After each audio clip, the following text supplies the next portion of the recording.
Hello जी, कैसे हैं आप। तो लास्ट वीडियो में हम लोगों ने फिलेट एंड चैम्फर पढ़ा था। इस वीडियो में हम लोग कुछ क्रिएटिव पढ़ेंगे। थोड़ा सा ड्रॉबार की कुछ कमांड्स रह गई थी, like S construction line and रे। कंस्ट्रक्शन लाइन कुछ अलाइनमेंट्स करने के काम आती है, लाइन का एक पार्ट है, उसको यूज़ करते हैं। लाइन्स और भी होती हैं जैसे स्पेशल पर्पस लाइन और पॉली लाइन, जो हम बाद में किसी और वीडियो में कवर करेंगे। इस वीडियो में हम लोग क्या करते हैं, कंस्ट्रक्शन लाइन और रे कवर करते हैं। सो गाइस, वीडियो ट्यूटोरियल को आगे बढ़ाते हैं, जर्नी को आगे बढ़ाते हैं। कीप वॉचिंग गाइस, देखते रहिए वीडियो, सीखते रहिए, प्रैक्टिस करते रहिए। खाली मूवी की तरह मत देखिए, प्रैक्टिस कीजिए ताकि आपकी आगे की जर्नी और अच्छी रहे, आप सीख लें ताकि आपकी जॉब लगने की पॉसिबिलिटीज अच्छी हो जाए। और फिर से मैं आपको कह रहा हूँ, जो रेगुलर तक रहेगा, लास्ट तक रहेगा, छोटा सा एग्जाम में लास्ट में लूँगा वो देगा। I will give you the Autodesk certification directly from Autodesk USA. Follow करते रहिए गाइस, मिलेगा जरूर। ठीक है, तो चलते हैं अपनी स्क्रीन पे।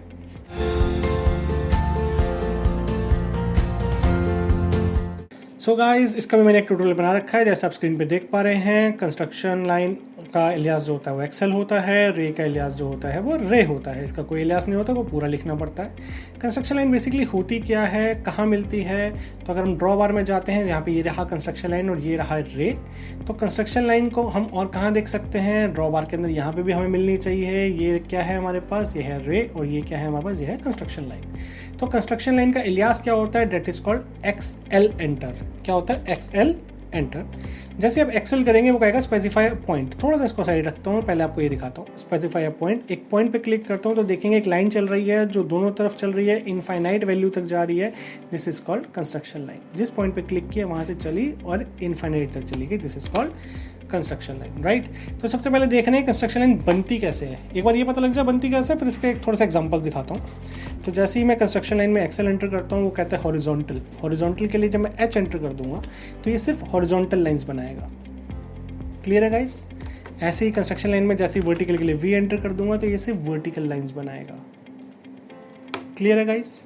फिर से कंस्ट्रक्शन लाइन में चलते हैं, और अब किसी एंगल पे जाना है तो मैं एक एंगल के लिए ए एंटर कर दूं, एक एंगल डिफाइन कर दूं 45 डिग्री, तो एक 45 डिग्री पे लाइन बनाएगा। यहां तक क्लियर है गाइस, परफेक्ट। अब अगली बात करते हैं कि कंस्ट्रक्शन लाइन में जाते हैं। अगली चीज आती है बाइसेक्ट। जब भी कोई दो लाइन के बीच के एंगल को बाइसेक्ट करना है तो उसके लिए आती है। जैसे हम बाइसेक्ट के लिए बी एंटर करते हैं, वो कहता है फर्स्ट वर्टेक्स, मैंने फर्स्ट वर्टेक्स ये दिया, वो कहता है सेकंड वर्टेक्स अगर मैं ये दे देता हूँ या मैं पॉइंट दे देता हूँ तो क्या होगा, उसने उन दोनों के बीच में ही यहाँ से एक लाइन निकल गई और उसने उसको वर्टेक्स बीच में से बाइसेक्ट कर दिया, राइट।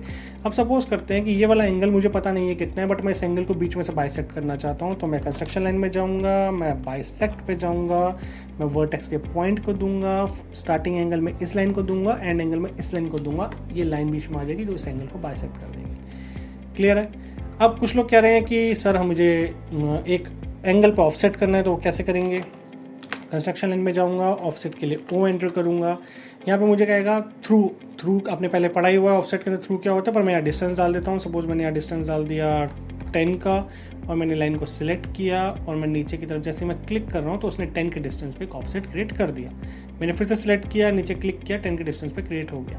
तो दीज आर द थिंग्स जो आप यूज़ करेंगे कंस्ट्रक्शन लाइन में। अब ये तो हो गया कि सर हमें कंस्ट्रक्शन लाइन बनानी तो आ गई, पर इसका यूज़ कहाँ होने वाला है, तो उसके यूज़ के लिए मैं बताता हूँ। सपोज करते हैं, देखिए यहाँ पे अगर आप देखेंगे ध्यान से तो जो सोफाज रखे हुए हैं इनका जो अलाइनमेंट है बिल्कुल बराबर है, सोफे इसके बिल्कुल सेट हो रहे हैं, पर यहाँ पे सब ऊपर नीचे हैं। मैं इनको अलाइन करना चाहता हूँ, तो कैसे करूँगा, तो मैं कंस्ट्रक्शन लाइन में जाऊँगा सबसे पहले, और मैं एक हॉरिजॉन्टल कंस्ट्रक्शन लाइन बनाऊंगा कि मेरे को जो मेरा टेबल है वो इसके अलाइन चाहिए, जो सोफा है वो इसके अलाइन चाहिए, ये वाली टेबल है वो इसके अलाइन चाहिए। तो मैंने जब इतना सेट कर दिया तो मैं इसको सेट कर सकता हूँ। टेबल मेरे को यहाँ से कहाँ चाहिए, यहाँ पे चाहिए, तो मैं यहाँ से क्या किया, मैंने मूव किया इस टेबल को और इस पॉइंट पे क्लिक किया और इस लाइन पे लाके रख दिया। तो मेरे को वो बिल्कुल अलाइनमेंट लाइन मिल गई है। मेरे को इसको भी ऊपर करना है, मैं मूव कमांड में गया, मैंने इसको सिलेक्ट किया और मैंने इसको सिलेक्ट किया और यहाँ रख दिया। तो कंस्ट्रक्शन लाइन बेसिकली हेल्प करने के काम आती है कि कैसे आप चीज़ों को ऊपर नीचे अलाइन कर सकते हैं। सोफे को मेरे को अलाइन करना था, वो पहले से अलाइन था, पर ये टेबल अलाइन नहीं है, तो टेबलों को मैं अलाइन कर देता हूँ। मैं मूव कमांड पे जाता हूँ, इसको सिलेक्ट करता हूँ, सेंटर पॉइंट पकड़ता हूँ, यहाँ पे अलाइन कर देता हूँ। मूव कमांड में जाता हूँ, इसको सिलेक्ट करता हूँ, सेंटर पॉइंट पकड़ता हूँ, यहाँ पर अलाइन कर देता हूँ। यहाँ तक क्लियर है गाइस कि कैसे हमने इसको अलाइन किया। मैं इनको डिलीट कर देता हूँ क्योंकि इसका काम खत्म। मैं फिर से कंस्ट्रक्शन लाइन में जाता हूँ, हॉरिजॉन्टल में जाता हूँ, मैं इसके सेंटर को सेंटर पे अलाइन करना चाहता हूँ और इसके पॉइंट को मैं यहाँ से अलाइन करना चाहता हूँ। तो अगर मैं देखूँ तो ये अपने सेंटर पे पहले से अलाइन है और ये भी सेंटर पे अलाइन है, ये वाला अलाइन है, बट ये अलाइन नहीं है। तो मूव कर लूँगा मैं इसको, यहाँ से क्लिक करूँगा, नीचे लेके आऊँगा और इस पॉइंट पे जाके क्लिक कर दूँगा, तो ये भी अपनी जगह पे अलाइन हो जाएगा। क्लियर है गाइस यहाँ तक? अब बात करते हैं कि इन दोनों के बीच का डिस्टेंस कितना है। तो मैं कंस्ट्रक्शन लाइन में गया और मैंने यहाँ पे एक वर्टिकल लाइन क्रिएट कर ली, राइट। और इन दोनों का भी डिस्टेंस देखना है तो मैंने यहाँ पे वर्टिकल लाइन क्रिएट कर ली। पर मैं दोबारा कंस्ट्रक्शन लाइन में गया, ऑप्शन आ रहा है ऑफसेट का, मैं ऑफसेट पे गया, वो कहता है डिस्टेंस कितना है। तो पहले मैं इन दोनों के बीच का डिस्टेंस देखता हूँ, यहाँ से यहाँ तक का डिस्टेंस मैंने यहाँ से सिलेक्ट कर लिया और कंस्ट्रक्शन लाइन मैंने यहाँ से यहाँ कर दी इधर की तरफ, तो यहाँ तक मुझे उसे लेके आना है। दोबारा कंस्ट्रक्शन लाइन में गया, ऑफसेट में गया, मैंने यहाँ से यहाँ तक का डिस्टेंस देख लिया कितना है, और जो मेरी सेकेंड लाइन थी वहाँ से मेरे को यहाँ तक लेके आना है। तो मेरे को पता लग गया मेरे पॉइंट्स कहाँ तक मूव होने वाले हैं। मैंने मूव कमांड पकड़ी गाइस, मैंने इन दोनों को तीनों को पकड़ा और यहाँ से गया मैं इस पे, ये क्लियर हो गया। मैं मूव कमांड पे गया, इसको पकड़ा, इससे मैंने किया इसको यहाँ पे, ये भी क्लियर हो गया। एक्सेल पे गया, मैं वर्टिकल पे गया, मैंने इसकी वर्टिकल दी, मेरे को अगला कितना वर्टिकल चाहिए इन दोनों के बीच का, तो फिर से मैं एक्सेल में गया और मैं ऑफसेट में गया। मेरे को ऑफसेट डिस्टेंस यहाँ से यहाँ तक का मैंने पकड़ा कितना आ रहा है, मैंने यहाँ से एक और दे दी कंस्ट्रक्शन लाइन यहाँ पे, और मेरे को इसको मूव करना है तो मैं एम पे गया, मैंने दोनों को पकड़ा और मैंने यहाँ से इसको मूव किया और इस पॉइंट पे प्लेस कर दिया। क्लियर है सब गाइज यहाँ तक कि कैसे हो रहा है? अब बात करते हैं इस वाले सोफ़े की। ये सोफ़े का अलाइनमेंट कहाँ से कितना है, तो मैंने एक्सेल लाइन ली और ऑफसेट पे गया और मेरे को देखना है कि यहाँ से कितना ऑफसेट है, यहाँ से लेके यहाँ तक का जो डिस्टेंस है ये कितना ऑफसेट है। मैंने सेलेक्ट किया और मैंने इस लाइन को इधर ऑफसेट किया और मेरे को पता लग गया कि इसका जो मूवमेंट आएगा वो यहाँ से लेके इस लाइन पे आएगा। तो मैंने इस पर क्लिक कर दिया, उस पर प्लेसमेंट आ गई उसकी और मैंने सारी कंस्ट्रक्शन लाइन पकड़ के डिलीट कर दी। तो अब देखेंगे कि एक सुटेबल सेटिंग टाइप बनता चला जा रहा है। इस दोनों को भी मैं कंस्ट्रक्शन लाइन की हेल्प से कर दूंगा, बट अभी के केस में मैं इनको थोड़ा सा उठा के ऐसे रख देता हूँ ताकि हम थोड़ा सा क्लियर हो जाए कि हाँ कि ऐसे करके हम लोग चीज़ों को सेट कर सकते हैं। तो गाइज आई थिंक सो आपको कंस्ट्रक्शन लाइन समझ आ गया होगा, परफेक्ट की कंस्ट्रक्शन लाइन में क्या करते हैं। तो let's take an one more example construction line का, कि कंस्ट्रक्शन लाइन में क्या होता है। लाइक मैं इस पे चले जाता हूँ यहाँ पे। अब आप यहाँ देखेंगे तो आप यहाँ देख रहे हैं कि एक हमने प्लान बनाया हुआ है, उसके तीन मेरे पास टिपिकल व्यूज़ हैं। एक मेरे पास फ्लोर प्लान है लेवल ग्राउंड का, एक मेरे पास फर्स्ट फ्लोर का है और एक मेरे पास सेकंड फ्लोर का है। तो मेरे को पता है कि यहाँ पे ये जो रेड मार्क है ये मेरे क्लाइंट ने मेरे को बताया है कि यहाँ पे कुछ डिस्टर्बेंस है।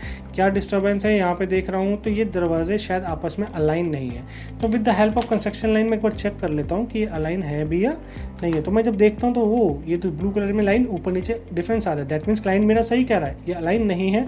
मैं इसको डिलीट करता हूँ, मैं इस पूरे ऑब्जेक्ट को सिलेक्ट करता हूँ, मूव कमांड की हेल्प से मैं उसकी एक प्लेसमेंट देता हूँ उसको नीचे की तरफ करके ऐसे करके, और मैं कंस्ट्रक्शन लाइन को डिलीट करता हूँ। मेरे को इनको आगे बढ़ाना है, मैं एक्सटेंड करके इन दोनों को आगे बढ़ा सकता हूँ, और इनको ट्रिम करना है मैं शिफ्ट दबा के ट्रिम भी कर सकता हूँ। तो आप देखेंगे कि मैंने इस चीज़ को सेट कर दिया, मेरे क्लाइंट की जो प्रॉब्लम थी वो यहाँ पे सॉर्ट आउट हो गई। क्लियर है गाइस एक्सेल में कैसे काम करते हैं।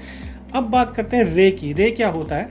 रे होता है जैसे आपने कंस्ट्रक्शन लाइन की थी ऐसी ही रे RAY करते हैं, बट ये एक पॉइंट से चलती है और एक ही तरफ जाती है। चाहे आप किसी भी तरफ ले लीजिए, यहाँ ले यहाँ लो या लो या लो या लो, ये सिर्फ एक ही तरफ मूव करती है, ये पीछे की तरफ नहीं चलती है। और रे कमांड के अंदर कोई भी सब कमांड्स नहीं होती है, ये सिर्फ एक ही थ्रू पॉइंट पे काम करती है। तो जैसे अभी हम कंस्ट्रक्शन लाइन लेके यूज़ कर रहे थे चीज़ों को, इसी एग्जांपल पे अगर हम जाते हैं तो मेरे पास दूसरी भी लेन यहाँ पे आ रही है और यहाँ पे ये भी कह रहा है कि ये भी डिस्टर्ब है, तो इसको भी मैं रे के हिसाब से भी यूज़ कर सकता हूँ। मैं RAY पे जाता हूँ और मैं RAY करते हैं यहाँ पे, और फर्स्ट पॉइंट लेते हैं और नीचे की तरफ फर्स्ट पॉइंट लेते हैं और नीचे की तरफ डिफाइन कर देते हैं। एक मेरे को ये चाहिए था, मैं फिर से रे लाइन लेता हूँ यहाँ से, ये डिफाइन करता हूँ। मैं देखता हूँ कि ये दोनों फिर से अलाइन नहीं है। इन दोनों को अलाइन करने के लिए क्या करना है, सिलेक्ट किया मैंने इसको। अब दूसरी चीज़ गाइस, मेरे पास एक ऑप्शन और भी है, मैं चाहूँ तो इसे स्ट्रेच भी कर सकता हूँ। पूरे को सिलेक्ट करूँगा, ये दो लाइन मुझे नहीं चाहिए, शिफ्ट की हेल्प से मैं इसको हटा भी सकता हूँ और इस पॉइंट को उठा के मैं यहाँ पे भी रख सकता हूँ। तो मेरे ट्रिम और एक्सटेंड का ऑप्शन मेरा बच गया, मैं डायरेक्ट स्ट्रेच कमांड से भी इसको प्लेस कर सकता हूँ। तो मैंने देखा कि मैंने दोनों जो भी मेरे डाउट्स थे उनको मैंने क्लियर कर दिया, क्लाइंट ने मेरे जो बताया था, और मेरे को कोई भी इसमें प्रॉब्लम नहीं दिख रही है। तो दिस इज़ कॉल्ड रे। तो गाइस अब मैंने आपको इतना सिखा दिया कि आप ऐसी प्लानिंग कर सकते हैं, प्लीज़ ऐसी प्लानिंग कीजिए। ये जो कलर्स हुए हैं ये I will teach you later, that is called hatching and gradient, कैसे करना है ये बाद में देखेंगे। बट अभी तक कंस्ट्रक्शन लाइन और रे बहुत इंपॉर्टेंट थे, उसमें हम लोगों ने बहुत मेहनत कर ली है, हमने बता दिया है कंस्ट्रक्शन एंड में कैसे काम किया जाता है। आप इस पर प्रैक्टिस कीजिए, फिर भी अगर कोई भी डाउट होता है तो please be in the contact with me, और सीरीज़ को देखते रहिए, अपना सहयोग देते रहिए, जैसे जैसे चलते रहेंगे। If you like the video please like, share and subscribe.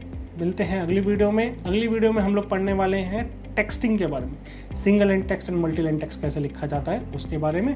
बाकी आगे चलते रहेगा। कोई भी दिक्कत हो तो गाइज आप प्लीज़ कमेंट में डाल सकते हैं।